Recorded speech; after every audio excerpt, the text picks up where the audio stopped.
Salam, hörmətli abituriyentlər.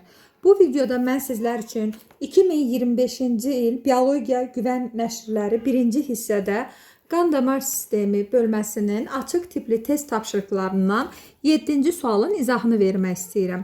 Sualda deyilir ki, insanda kiçik qan dövranı ilə 8 dəfə dövr etmişdir. Bu müddətdə ürək mədəcikləri neçə saniyə diastola vəziyyətində olmuşdur? Demək, bir dəfə qan dövr etdiyi zaman kiçik qan dövranı 8 saniyə vaxt tələb olunur. Bəs 8 dəfə dövr edərsə neçə saniyə vaxt tələb olunur?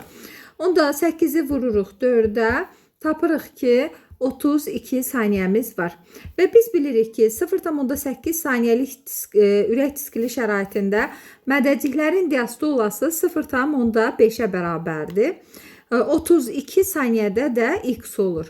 X da bərabərdir 32 vurulsun 0,5 bölünsün 0,8. Bu da olur 20. Demək, doğru cavabımız olur 20.